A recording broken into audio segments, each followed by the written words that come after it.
वैष्णवेभ्यश्च कृपा सिन्धुभ्येव च पतितानां पावनेभ्यो वैष्णवेभ्यो नमो नमः। दुर्गमे पतिमिन्द्रस्य स्खलत्पादगतेर्मुहुः सकृपादष्टिदानेन सन्तवलम्बल भक्तगोष्ठीसहिते गौराङ्ग जय जय सुनीले भागवती कथा भक्तिलभ्यः भक्तिभक्त भगवन्त गुरु चतुर्णाम वपुए इनके पद वंदन किए नासै नाने।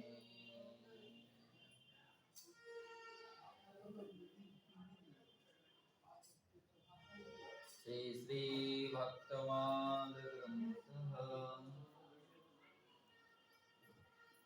श्री जीव गोस्वामी पाद जशंख पंकेन कुतर्कपांशुना विवर्तगर्तेन च लुप्तदीधितिम् शुद्धं वेदाद्वाक्सुधया महेश्वरम् कृष्णं सजीव प्रभुरस्तु न गति। करुणा वरुणालय सर्वावतार सार शिरोमणि कलियुग पावन अवतार परम करुणा घन विग्रह प्रेमदाता भक्तवत्सल भक्त प्रणोधन पतित पावन श्रीमनित्यानंद प्रभु श्री कृष्ण चैतन्य महाप्रभु श्री श्री राधा रघुन लाल जी उपस्थित समस्त वैष्णव वृंद मातृवृंद गुरु महाराज जी अशेष कृपानुकंपाয় আমরা বৈষ্ণবাচার্য নাভাজি রচিত শ্রী ভক্তমাল গ্রন্থ শ্রবণ করছি। তার মধ্যে বিশেষ তিথি হেতু আগত ষড়গোস্বামী অন্যতম শ্রী শ্রীজীব গোস্বামী পাদের নিত্য লীলায় গমন তিথি উপলক্ষে শ্রীজীব গোস্বামী পাদের পাবন চরিত্র আমরা শ্রবণ করছিলাম। গতকাল আমরা শ্রবণ করলাম নিত্যানন্দ প্রভুর আদেশে গোস্বামী পাদ কাশীতে মধুসূদন বাচস্পতির কাছে ন্যায়ের সমস্ত গ্রন্থ অধ্যয়ন করে সবাইকে বিস্মিত করে কাশীর থেকে আগমন করলেন বৃন্দাবনে। চিরদিনের যে বাসনা ছিল না, মনে আশা ছিল মাকে যে সেই বেশ ধারণ করে দেখাতেন যে আমার পিতৃগণরা কি এরকম বেশ ধারণ করে,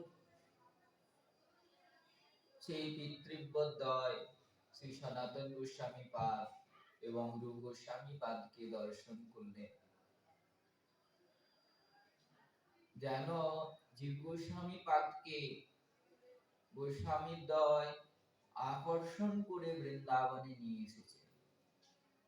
সেই সনাতন গোস্বামী পাদ রূপ গোস্বামী পাদ আনন্দিত হলেন। এখানে অতি আনন্দিত হলেন এই বললে ভুল হবে না। জীব গোস্বামী পাদ সনাতন গোস্বামী পাদের চরণ বন্দনা করলেন। সনাতন গোস্বামী পাদ উঠিয়ে গাঢ় আলিঙ্গন করলেন। রূপ গোস্বামী পাদের চরণ বন্দনা করলেন। রূপ গোস্বামী পাদ গাঢ় আলিঙ্গন করলেন। নিয়ে গেলেন সব বৈষ্ণবের কাছে। সনাতন গোস্বামী পাদ রূপ গোস্বামী পাদের ভ্রাতুষ্পুত্র অনুপম বল্লভীর পুত্র জীব গোস্বামী। তাই গোস্বামীরা অধিক থেকে অধিক স্নেহ প্রদর্শিত করলেন, দেখালেন। জীব গোস্বামী পাদ সবার চরণ বন্দনা করেন, কৃপা প্রার্থনা করেন, আপনারা কৃপা করুন যেন আমি ব্রজমণ্ডলে থাকতে পারি। আমি আমার ইষ্টদেব নিত্যানন্দ প্রভুর আদেশ মানতে পারি। তাই মহাপ্রভু জীব গোস্বামী পাদ সব বৈষ্ণবরা জীব গোস্বামী পাদকে অশেষ বিশেষ কৃপা করলেন, গোবিন্দকে দর্শন করলে। সনাতন গোস্বামী পাদ রূপ গোস্বামী পাদের চরণে জীব গোস্বামী পাদকে অর্পণ করলে, আদেশ দিলে তুমি দীক্ষা দাও। সনাতন গোস্বামী পাদ দিতে পারতেন, কিন্তু না, সনাতন গোস্বামী পাদ রূপ গোস্বামী পাদকে আদেশ দিলেন, শ্রীজীবকে তুমি দীক্ষা দাও। গোসাইজির আদেশে জীব গোস্বামী পাদকে রূপ গোস্বামী পাদ দীক্ষা প্রদান করলেন।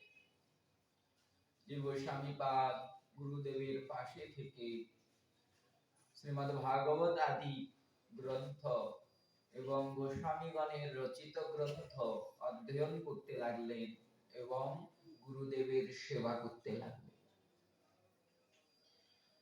গুরুদেব প্রসাদ পান, তারপরে অধরামৃত গ্রহণ করেন। গুরুদেব যখন শয়ন করেন, জীব গোস্বামী পাদ চরণ সম্বাহন করেন। গুরুদেব গোবিন্দের অর্চনায় প্রবেশ করেন, তার আগেই সমস্ত কিছু সাজিয়ে দেন, পুষ্প চয়ন করে দেন, তুলসী চয়ন, চন্দন ঘর্ষণ আদি যা ওনার দ্বারা সম্ভব সমস্ত সেবা করে। গ্রন্থ গোস্বামী পাদ গ্রন্থ লিখেন বলে তখনও সাহায্য করেন অসাধারণ মেধাবী জীব গোস্বামী পাদ। তাই কোন শ্লোকের প্রয়োজন হলে গ্রন্থ থেকে বের করে রূপ গোস্বামী পাদকে প্রদান করে। গ্রন্থ লেখার পর এই জীব গোস্বামী পাদই, যেটা আমরা বলি পুরুপ দেখা বা সংশোধন করা, এই জীব গোস্বামী পাদই করতে। এমন মেধা ছিল না, অসাধারণ মেধা। তাই রূপ গোস্বামী পাদের যত গ্রন্থ জীব গোস্বামী পাদই পুরুপ দেখতেন, সংশোধন করতেন। একদিন গরমের দিন ছিল, বৃক্ষের নিচে বসে রূপ গোস্বামী পাদ ভক্তি রসামৃত সিন্ধু লিখছিলেন। জীব গোস্বামী পাদ পাশে বসে পাখা করছিলেন। এমনই সময় পুষ্টিমার্গের প্রতিষ্ঠাতা শ্রী বল্লভাচার্য জিউ বৃন্দাবনে আগমন করে রূপ গোস্বামী পাদের কাছে আসে। এই রূপ গোস্বামী পাদের সঙ্গে পূর্ব পরিচয় আছে। যখন রূপ গোস্বামী পাদ এবং অনুপম বল্লভ সংসার ত্যাগ করে মহাপ্রভুর দর্শনের ইচ্ছায় বৃন্দাবনের পথে আগমন করেছিলেন, এই প্রয়াগে এসে মহাপ্রভুর দর্শন করে। এই প্রয়াগের যে যমুনার ওই পাশে বল্লভাচার্য জিউর বাসস্থান আড়াইল গ্রাম। এই আড়াইল গ্রামে বল্লভাচার্য জিউ থাকতেন। শ্রীমন মহাপ্রভুর প্রভাবের কথা শ্রবণ করে, প্রেমের কথা শ্রবণ করে এই বল্লভাচার্য জিউ মহাপ্রভুর কাছে আগমন করে। তখনই বসেছিলেন রূপ গোস্বামী পাদ এবং অনুপম বল্লভ। বল্লভাচার্য শ্রীমন মহাপ্রভুকে প্রণাম করেন। মহাপ্রভু সঙ্গে শাস্ত্র আলোচনা হয়। বল্লভাচার্য কৃষ্ণ কথা বলেন। কবিরাজ গোস্বামী পাদ বলেন যে সেকালে বল্লভ ভট্ট রহে আড়াইল গ্রামে, মহাপ্রভু আইলা শুনি আইল তার স্থানে, দেহ দণ্ডবৎ কইলা প্রভু কইলা আলিঙ্গন, দুই জনে কৃষ্ণ কথা হইল কতক্ষণ, কৃষ্ণ কথায় মহাপ্রভু প্রেম উথলিল। বল্লভাচার্যের মুখে কৃষ্ণ কথা শ্রবণ করে শ্রীমন মহাপ্রভু প্রেমে কখনো নৃত্য করছে, কখনো হুঙ্কার করছে। তাই অন্তরে গর গর প্রেম নহে সম্বরণ। মহাপ্রভু ভাবছেন যে বল্লভাচার্য স্বজাতীয় নয়, তাই এই প্রেম দর্শন করানো উচিত নয়। তাই অন্তরে প্রেমটাকে চাপার চেষ্টা করছে, লুকানোর চেষ্টা করছে, কিন্তু লুকাচ্ছে না। অন্তরে গর গর প্রেম নহে সম্বরণ।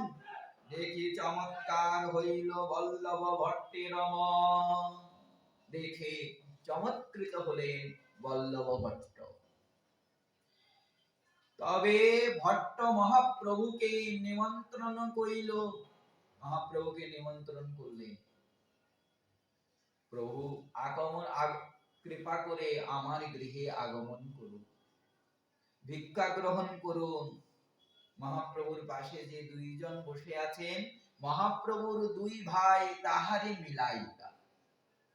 বল্লভাচার্যকে বলছেন এ হলো রূপ, আর এই রূপের কনিষ্ঠ ভ্রাতা অনুপম।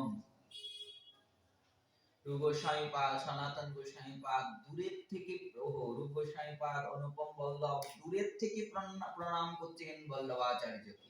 দূর হইতে দুই ভাই ভূমিতে পড়িয়া ভট্টে দণ্ডবৎ করিল প্রতিদিন হইয়া।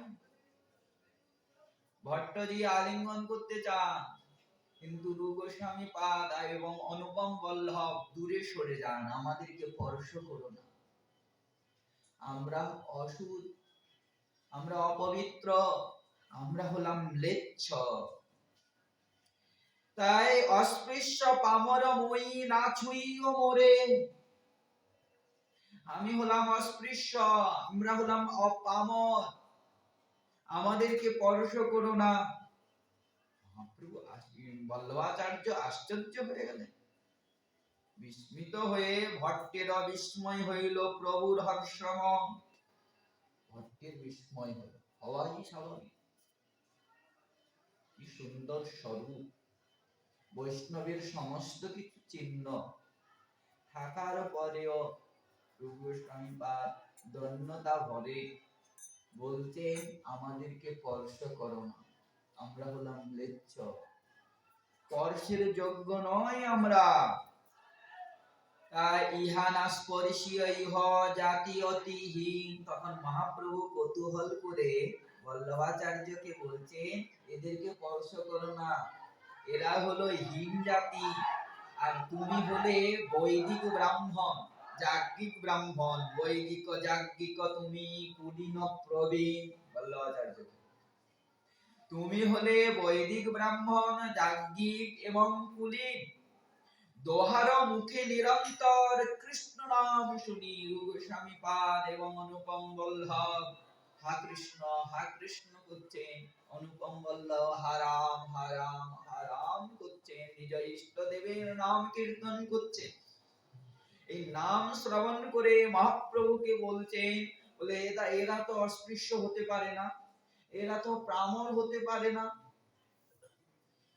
দেব দুর্লভ, ব্রহ্ম দুর্লভ, ঋষি দুর্লভ, এই নাম কীর্তিত হচ্ছে এই এদের জিহ্বায়, তাহলে এরা অপবিত্র কি করে হতে পারে? ভট্টে কহে প্রভু কিছু ইঙ্গিত ভঙ্গি জানি, দোহার মুখে কৃষ্ণ নাম করিছে নর্তন, এই দুই অধম নহে হয় সর্ব উত্তম। তখন বল্লভ ভট্ট বলছেন এদের দুইজনের জিহ্বায় নাম ব্রহ্ম কীর্তিত হচ্ছে, এরা অধম হতে পারে না। শ্রীমদ্ ভাগবত প্রমাণ দিচ্ছেন। দেবকী দেবী স্বয়ং পুত্র, নিজের পুত্র কপিল ভগবানকে বলছেন অহো বাত সপচো অথো গরিয়া যদ জিহ্বাগ্রে বর্ততে নাম তুভ্যম তে পুস্তপতে জুহুঃ শশ্নুর আরিজা। ব্রহ্মাণ উচুর নাম গৃণন্তি যেতে। দেবতী দেবী কপিল ভগবানকে বলছেন ধন্য, অহো অতি ধন্য, যার নাম কোন শপথের জিহ্বায় কীর্তিত হলে সেই শপথের সমস্ত কিছু হয়ে যায়। সর্বপ্রথম কি বলছেন, তেপু, তপস্যা হয়ে যায়। তেপু তার তপস্তে, জুহুবু সমস্ত যজ্ঞ হয়ে যায়। সুষ্ণুর আর্যা সমস্ত তীর্থে স্নান হয়ে যায়। ব্রহ্মাণ উচু নাম গৃণন্তি যেতে, শুনি মহাপ্রভু তারে বহু প্রশংসিলা। বল্লভাচার্যকে খুব প্রশংসা করলেন, ধন্য তুমি নামের মহিমাকে জানতে পেরেছো, তাই তোমার জাতির অভিমান নাই। তাদের দুইজনের জিহ্বায় নাম কীর্তিত হচ্ছে বলে তুমি প্রশংসা করছ। প্রেমাবিষ্ট হইয়া শ্লোক পড়িতে লাগিলা। এখন শ্রীমন মহাপ্রভু নিজে প্রেমাবিষ্ট হয়ে শ্লোক পাঠ করতে লাগলেন। সুচি সদভক্তি দীপ্তাগ্নি দগ্ধ দুর্জাতি কলমসো স্বপাকোপি বুধৈ শ্লাঘ্য ন বেদাঢ্যোপি নাস্তিক। যারা নিচ কুলে জন্মগ্রহণ করেছে, কিসের জন্য নিচ কুলে জন্ম হয়? পূর্ব অর্জিত পাপের জন্য। আমরা যে পাপ কর্ম করি, এই পাপ কর্মের জন্য নিচ জাতিতে জন্মগ্রহণ করতে হয়। কিন্তু নিচ কুলে জন্মগ্রহণ করে কেউ যদি হরি ভজন করে, হরির নাম করে, তার প্রভাবে জন্ম জন্মান্তরের যত পাপ আছে সমস্ত পাপ ভস্মীভূত হয়ে যায়। অগ্নিতে যেরকম কোন বস্তু প্রদান করলে অগ্নি কি করে, সে সমস্ত বস্তুকে ভস্মীভূত করে দেয়, সেরকমই নিচ জাতির যে যত পাপ, খালি নিচ জাতি নয়, বলে সমস্ত প্রকারের পাপ ভক্তিরূপী অগ্নি ভস্মীভূত করে দেয়। তখন সে আর নিচ জাতি থাকে না, সে ব্রাহ্মণ থেকে শ্রেষ্ঠ হয়ে যায়। ভগবত ভক্তিহীনৈস্ত জাতি শাস্ত্রম জপস্তপ। কে নিচ জাতি? বলে যে হলো ভগবত ভক্তিহীন, যার হৃদয়ে কোনো ভক্তি নাই, সে যতই ব্রাহ্মণ হোক, কঠোর তপস্যা করুক, অনন্ত যজ্ঞ করুক, তাও সে নিচ কুলের অধিকারী। অপ্রাণ সেব্য দেহৈষ মণ্ডনম লোকরঞ্জনম। কি বলছেন প্রভু? ভগবত ভক্তিহীনৈষ জাতি শাস্ত্রম জপো তপ। ভক্তিহীন ব্যক্তি যদি ব্রাহ্মণ কুলে জন্ম নেয়, যদি তপস্যা করে, জপ করে, ওর বৃথা। কিরকম বৃথা? বলে মৃতককে বস্ত্র বা অলংকারের দ্বারা ভূষিত করলে যেরকম বৃথা। পাগলই তো বলবে লোক, মরে গেছে, তাকে নতুন বস্ত্র এনে সাজিয়ে আর দাঁড়িয়ে রেখেছে, কি বলবে? পাগলই বলবে। বলে এরকমই বৃথা। প্রভু প্রেমাবেশ আর প্রভাব ভক্তিসার, সৌন্দর্যাদি দেখে ভট্টের হইল চমৎকার। সগণে প্রভুকে নিয়ে যাচ্ছে, মানে প্রভুর স্বামী পার, অনুপম বল্লভ, আরো যারা আছেন প্রভুর সঙ্গে, সবাইকে যমুনা পার করতে হয়। আড়াইল গ্রামে যেতে গেলে নৌকায় বসেছে, যমুনার জল কালো, কৃষ্ণবর্ণ জল দেখে মহাপ্রভুর প্রেম উদিত হয়েছে। আকুল হয়ে মহাপ্রভু ঝাঁপ দিলেন সেই যমুনায়। সবাই আসতে ব্যস্তে ঝাঁপ দিয়ে মহাপ্রভুকে নৌকায় তো উঠালেন, কিন্তু মহাপ্রভু স্থির থাকতে পারছেন না কোন রকমে। সেই নৌকায় নৃত্য করছে, সেই নৌকায় হাবুডুবু খাচ্ছে, যেন ডুবে যাবে, ডুবে যাবে, ডুবে যাবে। কোন রকমে গ্রামে উপনীত হলেন, বাসস্থানে উপনীত হলেন। মহাপ্রভু বল্লভাচার্য মহাপ্রভুর চরণ ধৌত করলেন, সপরিবারে চরণামৃত গ্রহণ করলেন, ভোজন করলেন। অবশেষ রূপস্বামীপাদ, অনুপম বল্লভ এবং বল্লভাচার্যের সপরিবার গ্রহণ করলেন।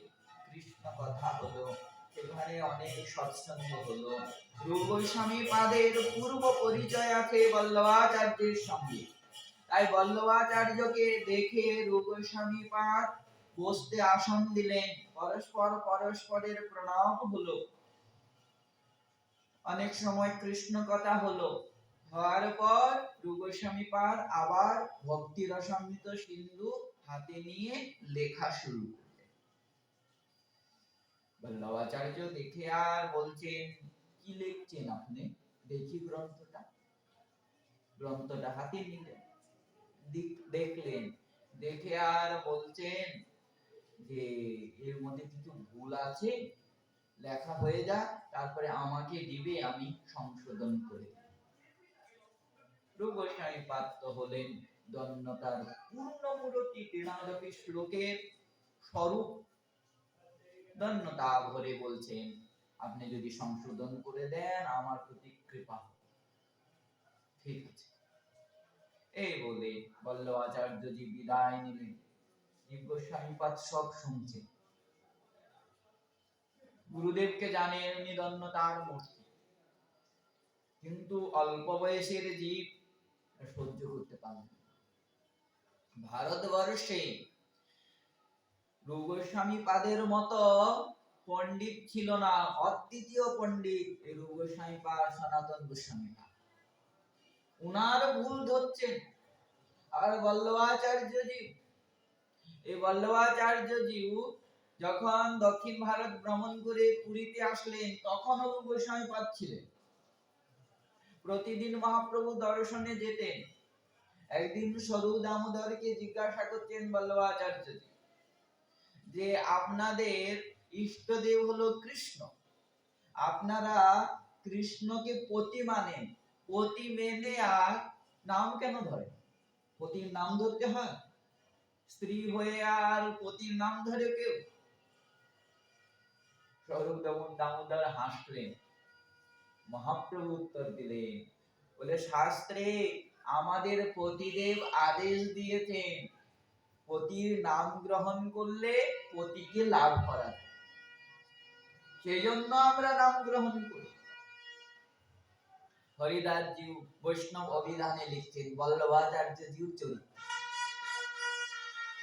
একদিন এসে বল্লভাচার্যজি মহাপ্রভুকে বলেন যে আমি শ্রীমদ্ ভাগবতের টিকাকার শ্রীধর আচার্যের টিকা মানি না, আমি সেই টিকাকে খণ্ডন করেছি। মহাপ্রভু তো কম নয়, পরিহাস করতে করতে হাসতে হাসতে বললেন যে স্বামীকে মানে না সে কি হয়, সে বেশ্যা হয়। এই কথা লালদাসজি নিজের ভক্তমালে লিখেছে, আর হরিদাসজি বৈষ্ণব অভিধানে লিখেছে। বল্লভাচার্যজি আমার গুরুদেবের গ্রন্থ সংশোধন করে দিবেন, কিন্তু মর্যাদা, গুরুদেবের সামনে কিছু বলা যাবে না। তাই কি করলেন, এদিকে বল্লভাচার্যজি গেলেন, এইদিকে যে গোস্বামীপাদ গুরুদেবকে প্রণাম করে বললেন, জল নাই ঘরে, একটু যমুনায় যাই, জল নিয়ে আসি। তখনকার সময়ে যমুনা স্বচ্ছ ছিল, এখন তো সেই দিল্লির যত ময়লা ঢুকছে, ঘর ধোয়া, বাথরুম ধোয়া, পেশাব, মল সব ধুয়ে আর দিল্লি ধুয়ে আর সেই যমুনায় ঢুকছে। বলে না এই কলিযুগের প্রভাব, শ্রীমদ্ ভাগবতে বর্ণনা আছে পাশের গঙ্গাকে কেউ সম্মান দিবে না। দেখুন কলকাতায় দেখুন কি অবস্থা, সে গঙ্গায় হাগে আর গঙ্গায় শৌচ করে, আর দর্শন করতে যায় সে গঙ্গা সাগরে। আরে বাবা, পাশে গঙ্গাটাকে স্বচ্ছ করো, সেটা না করে ওই কত দূর সে গঙ্গা সাগরে, বলে ওখানে স্নান করলে পুণ্যটা মিলে। দিল্লির লোক এই বৃন্দাবনে এসে যমুনায় আচমন করে, যমুনায় স্নান করে, আর সেই দিল্লিতে যত নিজের লঘু সংখ্যা সে পেশাব মল সেই যমুনায় ঢালে। তখনকার সময়ে সেই যমুনার জল পূর্ণ স্বচ্ছ ছিল। রন্ধনাদি ভোজনাদি যমুনার জলের দ্বারাই হতো। তাই জীব গোস্বামী পাদ আদেশ নিয়ে যমুনায় গেলে পথে দেখা বল্লভাচার্য পিছন থেকে, ও গোসাই, আপনি আমার গুরুদেবের গ্রন্থে কি ভুল লিখেছেন? বললেন সংশোধন করে দিবেন। বল্লভাচার্য বলছেন, এই শ্লোকটা তো ঠিক লেখেন নাই। ভক্তি মুক্তি স্পৃহা যাবৎ পিশাচি হৃদি বর্ততে তাবৎ ভক্তি সুখস্যাত্র কথম অভ্যুদয়ো ভবে। এখানে ভক্তি মুক্তিকে উনি পিশাচি বললেন। ভক্তি তো অনেকে প্রাপ্ত করে, মুক্তি এ তো সুখের ধাম। তাহলে এই ভক্তি এবং মুক্তিকে উনি কি করে পিশাচি বললেন? জীব গোস্বামী পাদ হেসে বলছেন, কোথায় উনি ভক্তি মুক্তিকে পিশাচি বললেন?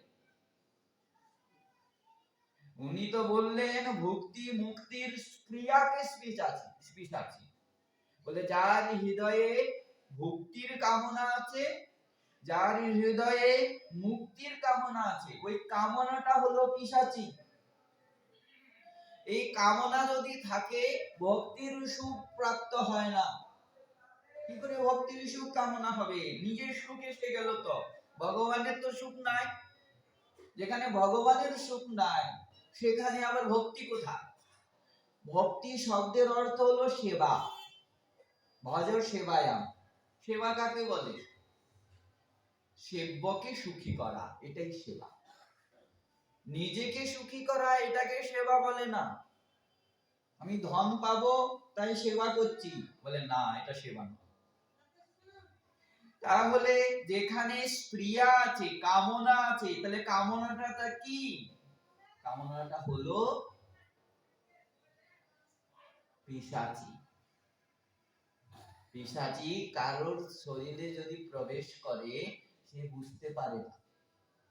বলে এই ডাক্তার, ওই ডাক্তার, ডাক্তারে ঠিক করতে পারে না, খালি শুকিয়ে যাচ্ছে। কি হয়েছে বুঝাই যাচ্ছে না কি হয়েছে।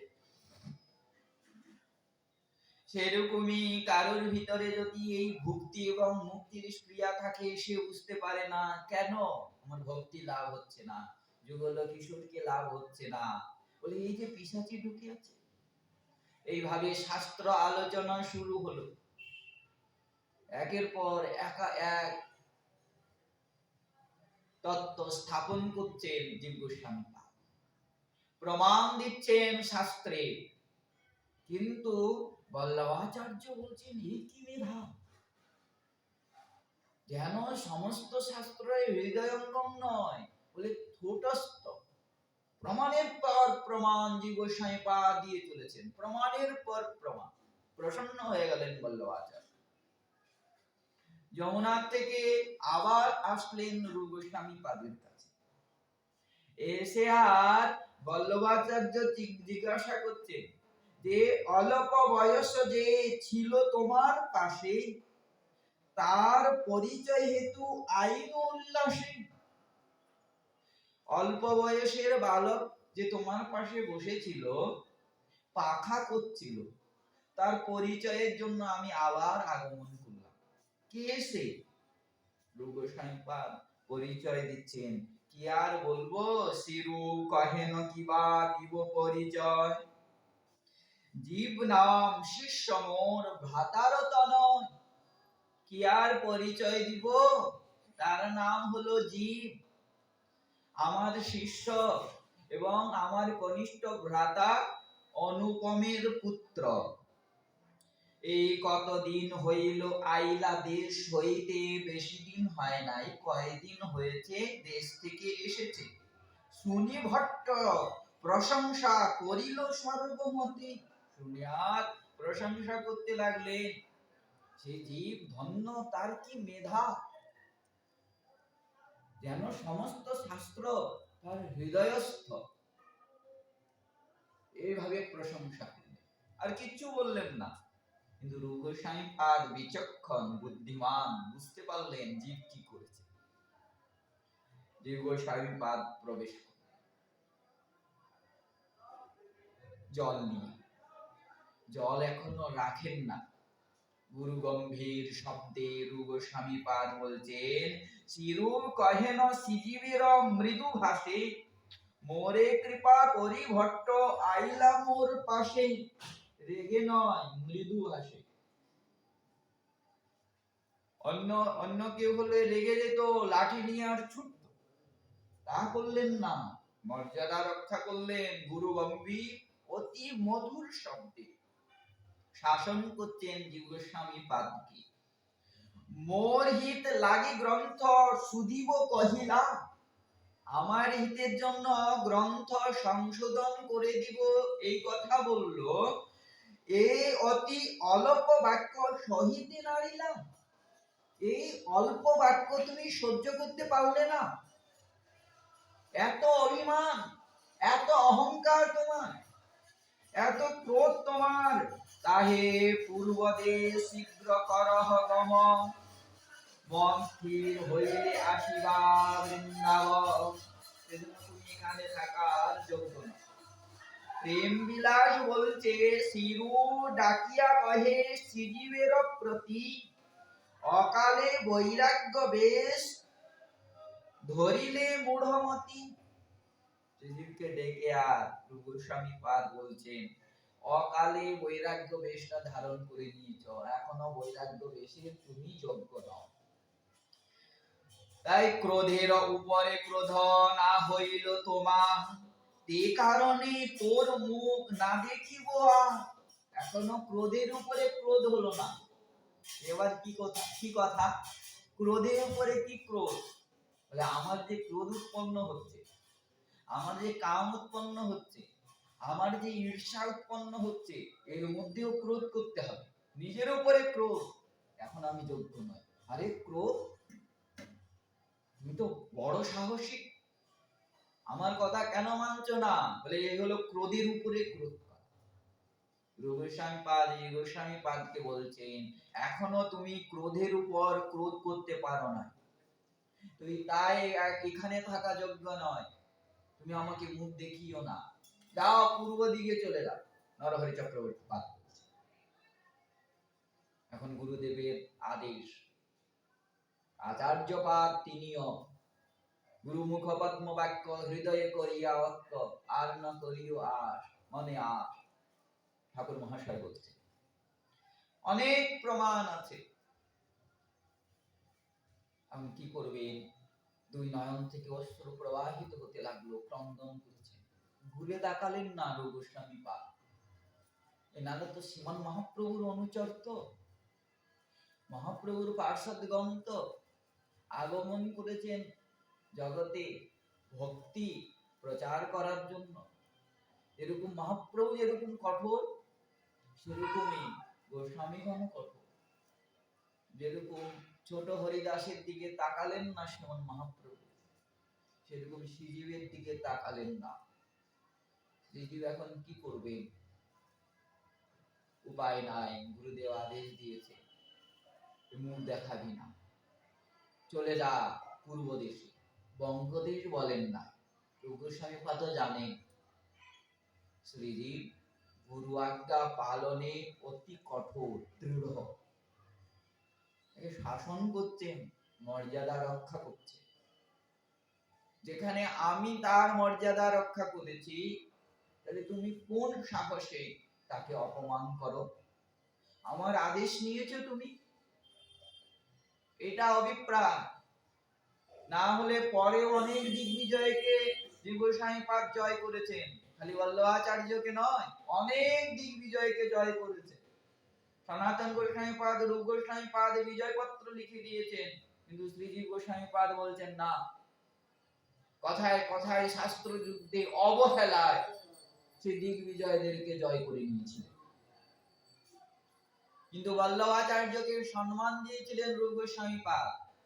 এখানে জীব গোস্বামী পাদের কিছু বলা উচিত ছিল না, কিন্তু বলে বসলেন।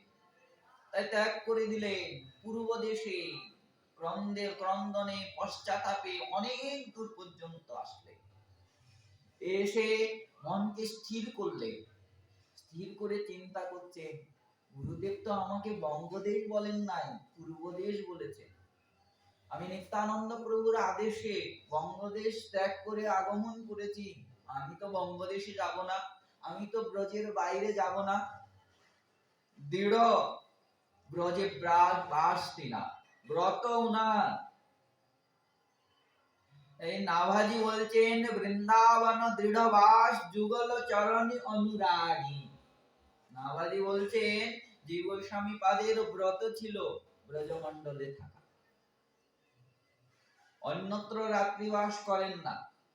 এখানে একটা উপাখ্যানও বলছেন, কোন সময় সেই রাজা আকবরের সভায় গঙ্গা এবং যমুনাকে নিয়ে বিবাদ উঠে, কেউ বলে গঙ্গা শ্রেষ্ঠ, কেউ বলে যমুনা শ্রেষ্ঠ, কেউ প্রমাণিত করতে পারছেন না। তখন বৈষ্ণবরা বললেন বৃন্দাবনে একজন শ্রেষ্ঠ পণ্ডিত আছেন, তিনার নাম হলো শ্রীজি গোস্বামী পাদ, উনি এসে যদি বলেন আমরা মেনে নেব। দূত পাঠালেন, গোসাইজি বললেন আমি তো ব্রজের বাইরে রাত্রিবাস করি না, সন্ধ্যার আগে যদি ব্রজে পৌঁছাতে পারে তাহলে আমি যাব, না হলে যাব না। দ্রুতগামী রথ পাঠালেন, সেই রথে ভক্তমালী বর্ণনা আছে, সেই রথে আগ্রায় গেলেন। সবাই যখন প্রবেশ করছেন, ক্ষীণ শরীর জীবস্বামী পাদের, কিন্তু শরীরের থেকে অলৌকিক তেজ বার হচ্ছে। তেজ দেখে সবাই উঠে দাঁড়ালেন, সম্মান করলেন, উচ্চাসনে বসালেন, প্রশ্ন রাখলেন। জীবস্বামী পাদ সংক্ষেপে উত্তর দিলেন, বলুন দেখি দাসী শ্রেষ্ঠ না পাটরানী শ্রেষ্ঠ? বৈষ্ণবরা বুঝে গেলেন, বলছে পাটরানী শ্রেষ্ঠ। তাহলে আপনারা চিন্তা করে নিন কে দাসী আর কে পাটরানী। গঙ্গা দেবী চরণ থেকে উৎপন্ন হয়েছেন, গঙ্গা হলো দাসী। আর কালিন্দী মানে যমুনা, সে কালিন্দীকে দ্বারকানাথ বিবাহ করেছেন, তাহলে গঙ্গা কি হলেন? পাটরানী। গঙ্গাই শ্রেষ্ঠ।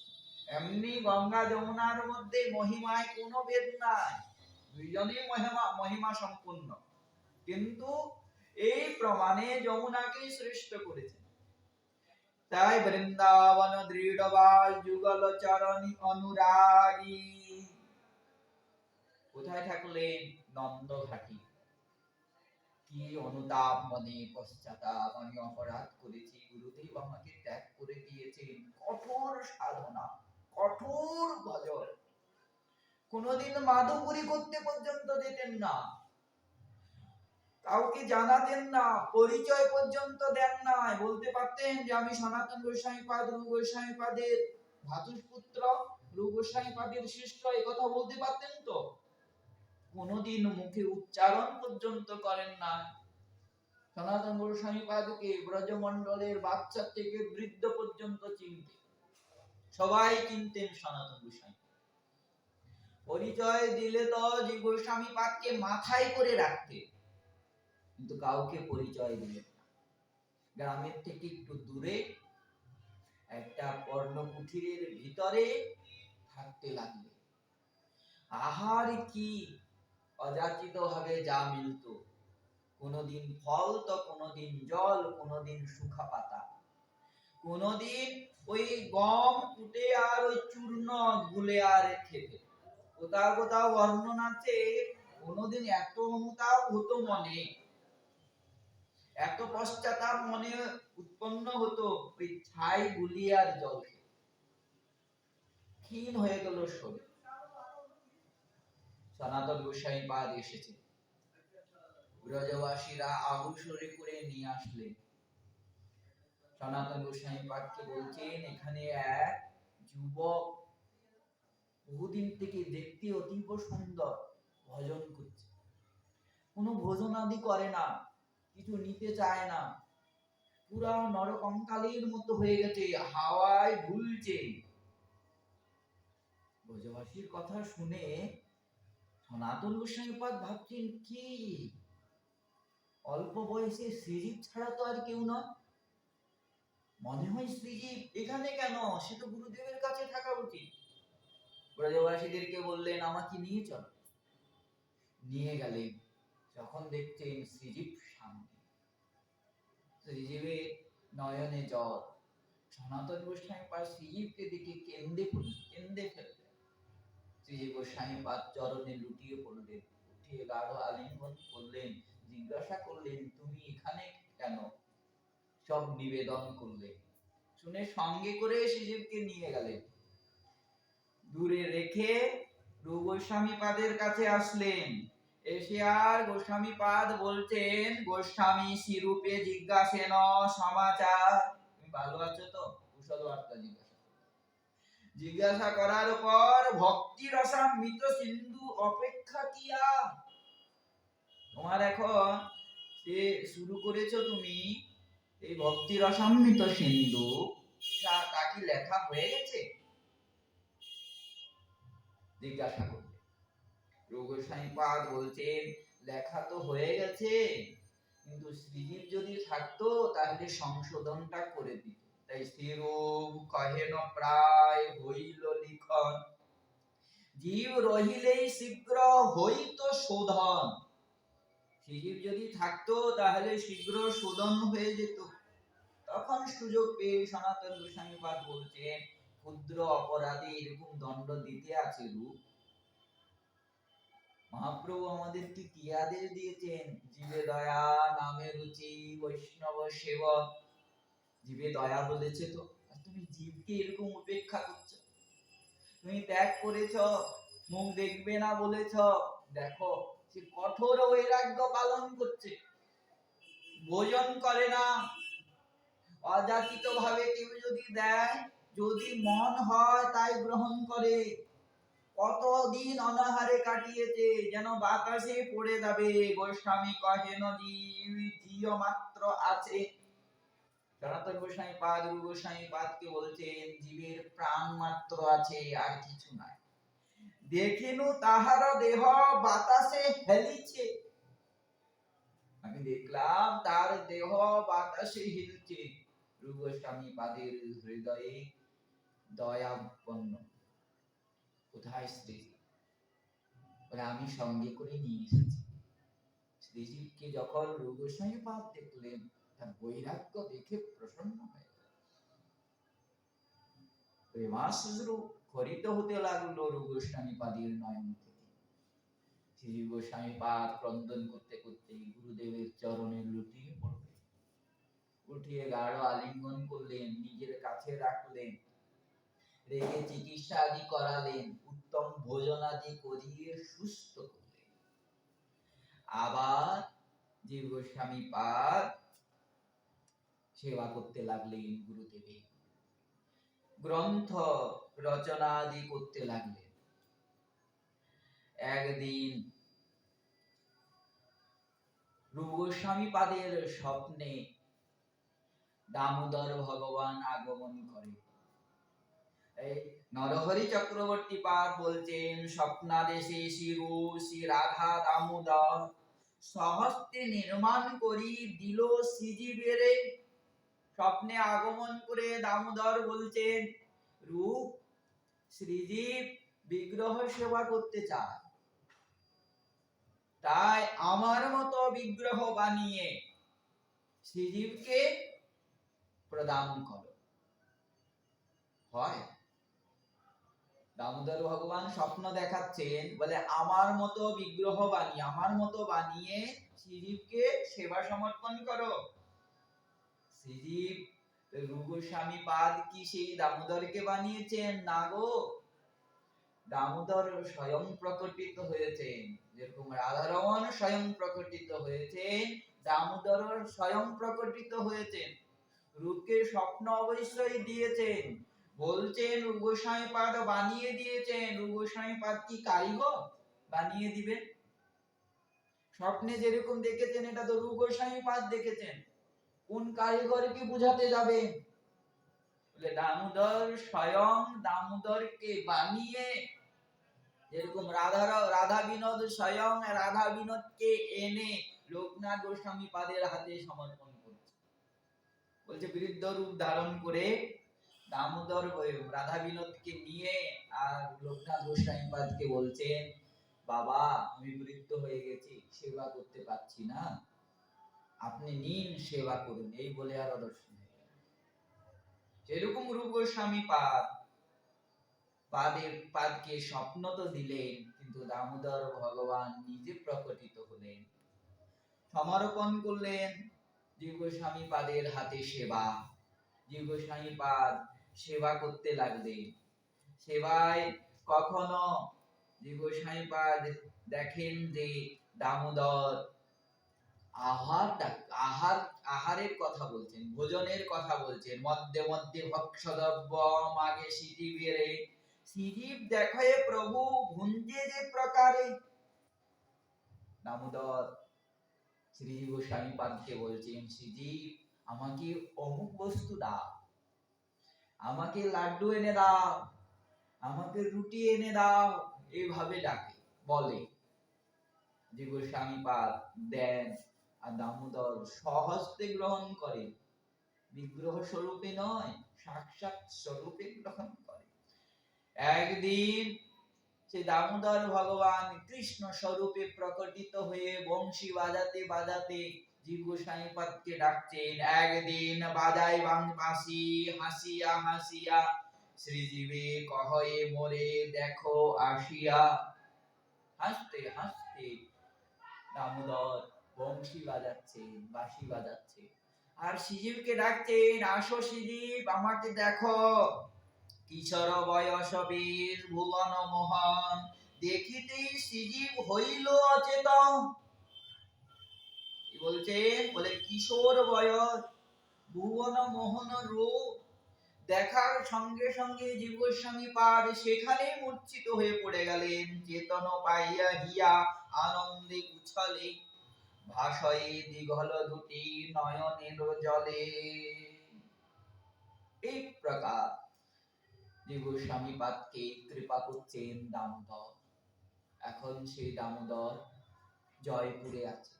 আমাদের দুর্ভাগ্য, দুষ্ট জবনরা বারবার আক্রমণ করেছে, অরঙ্গজেব অত্যাচারে বাধ্য হয়ে মানুষই জয়পুরে নিয়ে গেলেন।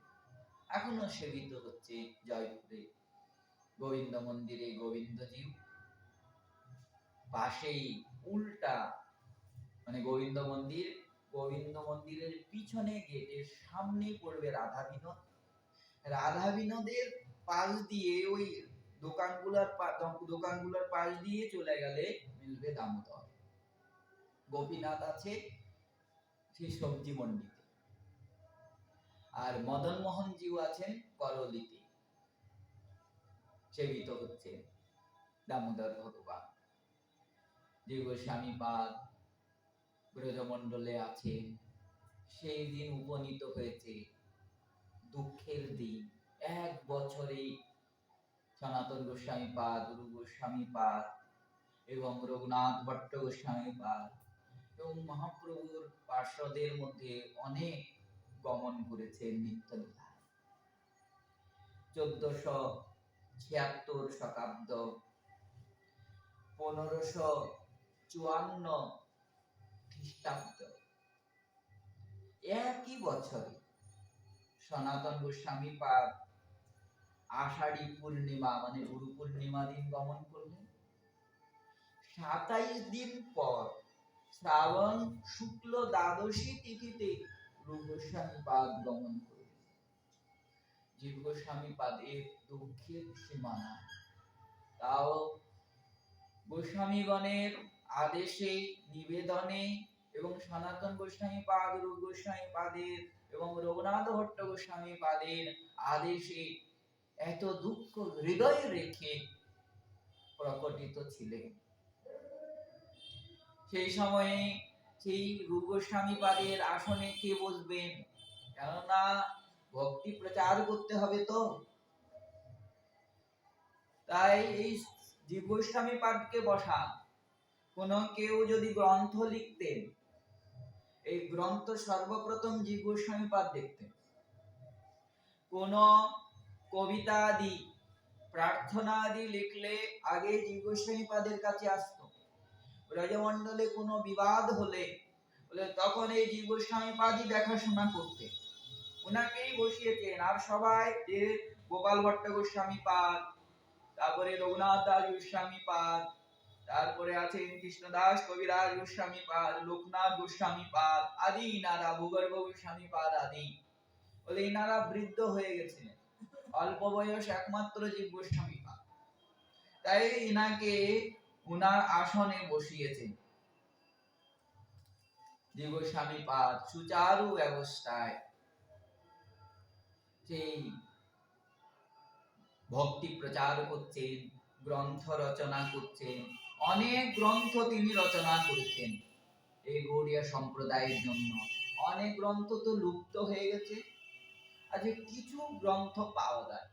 নরহরি চক্রবর্তী পাদ নিজ গ্রন্থ ভক্তি রত্নাকরে গ্রন্থের তালিকা দিয়েছে, যেরকম হরিনামিত ব্যাকরণ, সূত্র মালিকা, ধাতু সংগ্রহ, কৃষ্ণ অর্চা দীপিকা, গোপাল বিরুদাবলী, শ্রী মাধব মহোৎসব, সংকল্প কল্প বৃক্ষ, ভাবার্থ চম্পু, রসামৃতের শেষ। গোস্বামী পাদ যে লিখেছেন ভক্তি রসামৃত সিন্ধু, বলে সেই ভক্তি রসামৃতের সিন্ধুর শেষটা এই জীব গোস্বামী পাদ লেখেন। পদ্ম পুরাণ উক্ত শ্রীকৃষ্ণ পদচিহ্ন, শ্রী রাধিকা কর পদচিহ্ন। লীলা গ্রন্থের মধ্যে শ্রী গোপাল চম্পু পূর্ব ভাগ এবং উত্তর ভাগ। টিকার মধ্যে ব্রহ্ম সংগীতার টিকা, গোপাল তাপনী উপনিষদ টিকা, ভক্তি রসামৃত সিন্ধুর দুর্গম সঙ্গমণি টিকা, উজ্জ্বল নীলমণির লোচন রোচনী টিকা, যোগসার স্তবের টিকা এবং অগ্নিপুরাণোক্ত শ্রী গায়ত্রী প্রভৃতি ভাষা। সন্দর্ভ মধ্যে ভাগবত সন্দর্ভ, এই ভাগবত সন্দর্ভের মধ্যে তত্ত্ব সন্দর্ভ, ভগবত সন্দর্ভ, পরমাত্মা সন্দর্ভ, কৃষ্ণ সন্দর্ভ, ভক্তি সন্দর্ভ এবং প্রীতি সন্দর্ভ, এই সমস্ত গ্রন্থ রচনা করে। নিজেই ভক্তি আচরণ করেন এবং জগতে ভক্তি প্রচার করেন। এক সময়ে এই মীরা দেবী বৃন্দাবনে আগমন করে। জীব গোস্বামী পাদের মহিমার কথা শুনেন, দর্শন অভিলাষী হয়ে সেবককে যখন জানান, সেবক বলেন তিনি তো নারীদের মুখ দর্শন করেন। তখন মীরাবাই বলছেন, আমি শুনেছি ব্রজমণ্ডলে একজনই পুরুষ আর সবাই নারী। জীব গোস্বামী পাদ আবার পুরুষ কি করে হলেন? দুইজন পুরুষ কোথা থেকে আসলো? শুনে জীব গোস্বামী পাদ হাসলেন, না পরম ভক্তিমতী, তাই দর্শন দিলেন এবং উপদেশ দিলেন, গৌর তত্ত্বকে জানালেন। সেই গৌর তত্ত্ব জেনে মীরাবাই প্রার্থনা লিখেছেন। এই প্রার্থনার মধ্যে বলছেন, अब तो हरि नाम लोलादि सब जग को इह माखन चोर। সমস্ত জগতের এ হলো মাখন চোর কৃষ্ণ, নাম ধরায় বৈরাগী। কিন্তু এই কলিযুগে সে মাখন চোরই বৈরাগী নাম গ্রহণ করেছে। ত্যাগীর নাম ত্যাগীর খাতায় নাম লিখেছেন, কি তো ছোড়ি বহ মোহন মুরলী। বলে কোথায় ছেড়ে এসেছে সে মোহন মুরলী?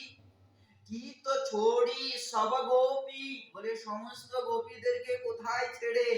মুন্ড মুন্ডায়ে ডোরি কটি বাঁধি, মস্তক মুন্ডন করে কোটি দেশে কপিন বেঁধে, মাথে মোহন টোপি, মা তো যশোমতি মাখন কারণ, বাঁধে যাকে পা।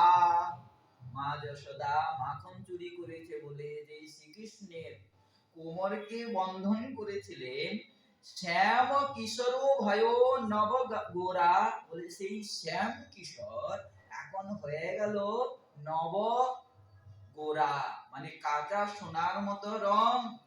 নাম কি দিল? চৈতন্য যাকো না, চৈতন্য জিনার নাম।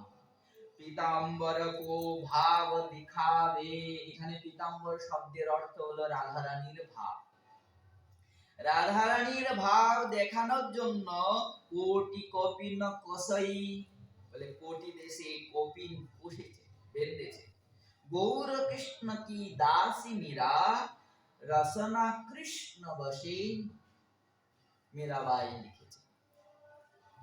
গোস্বামী পাদ এইভাবে অবস্থান কালেই আগমন করেছেন শ্রীনিবাস আচার্য প্রভু, নরোত্তম ঠাকুর মহাশয় এবং শ্যামানন্দ প্রভু। এনাদেরকে সমস্ত গোস্বামী গ্রন্থ অধ্যয়ন করা এবং সঙ্গীত আদিতে পারঙ্গত করে গোস্বামীগণের গ্রন্থ দিয়ে গৌর মণ্ডলে পাঠান শ্রীনিবাস আচার্য প্রভু, নরোত্তম ঠাকুর মহাশয় এবং শ্যামানন্দ প্রভু। শ্রীনিবাস আচার্য প্রভু ছিলেন গোপাল ভট্ট গোস্বামী পাদের শিষ্য, নরোত্তম ঠাকুর মহাশয় ছিলেন লোকনাথ গোস্বামী পাদের শিষ্য, শ্যামানন্দ প্রভু হলেন শ্রী রসিকানন্দ প্রভুর শিষ্য। শ্রীমন মহাপ্রভুর প্রেমাবতার শ্রী শ্রীনিবাস আচার্য প্রভু, নিত্যানন্দ প্রভুর প্রেমাবতার শ্রী নরোত্তম ঠাকুর মহাশয়, অদ্বৈত প্রভুর প্রেমাবতার শ্রী শ্যামানন্দ আচার্য প্রভু, শ্যামানন্দ প্রভু।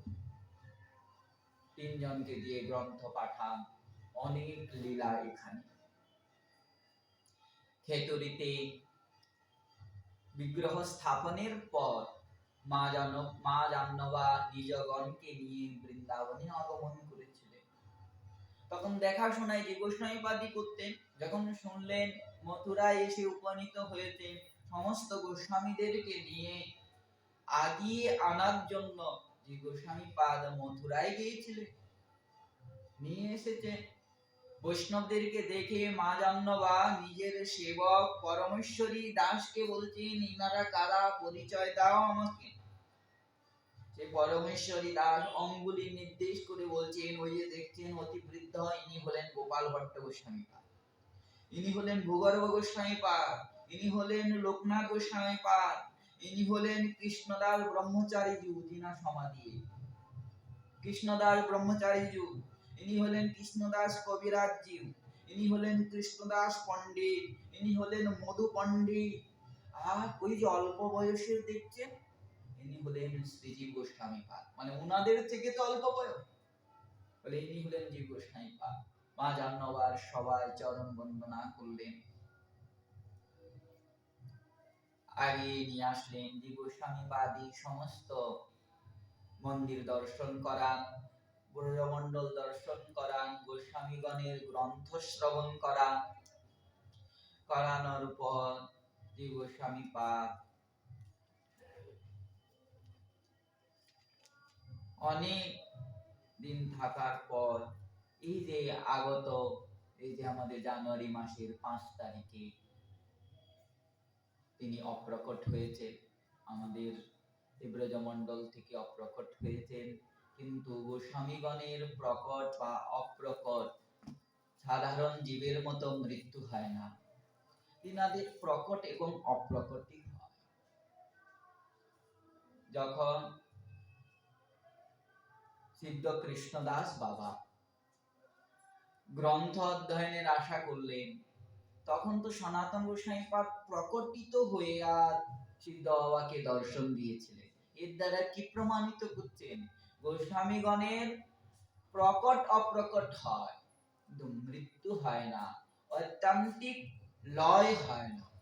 এখনো কোন ভাগ্যবান গোস্বামীগণকে দর্শন করছেন, যে গোস্বামী পাদের দর্শন করছেন। গ্রন্থকার হরিদাসজি বলেন, ওনার যে গোস্বামী পাদের লিখিত কোন গ্রন্থ বুঝতে পারছিলেন না, 6 মাস ধরে সেই গ্রন্থ অধ্যয়ন করেছেন। 6 মাস পর স্বপ্নাদেশে জীব গোস্বামী পাদ সেই গ্রন্থ বুঝিয়ে দিলেন। এবং অনেক অনেক ঘটনা আছে। আমরা শ্রী জীব গোস্বামী পাদের চরণে অনন্ত কোটি প্রণাম জানাবো। ওনার তিথিতে এই বাক্য পুষ্পাঞ্জলি দেওয়া উচিত ছিল, কিন্তু আমাদের সময়ের অভাব, সেজন্য আমরা আজকেই জীব গোস্বামী পাদের চরণে এই বাক্য পুষ্পাঞ্জলি প্রদান করি আর প্রার্থনা করি তিনি কৃপা করুন যেন ওনার গ্রন্থ আমরা আস্বাদন করতে পারি, অনুভব করতে পারি। ওনারা যে পথে গমন করেছেন আমরাও সেই পথে গমন করতে পারি, সেই ব্রজের ভক্তিকে আমরা লাভ করতে পারি। অনন্ত কোটি জীব গোস্বামী পাদকে প্রণাম করে আমাদের এই ভাগবতীয় আলোচনা এখানে বিশ্রাম।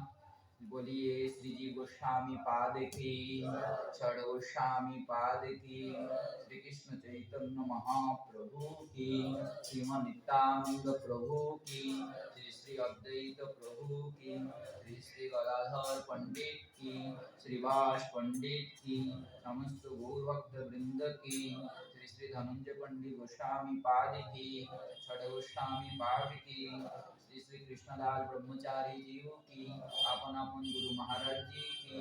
बोलिए जय जय श्री राधे श्याम निताय गौर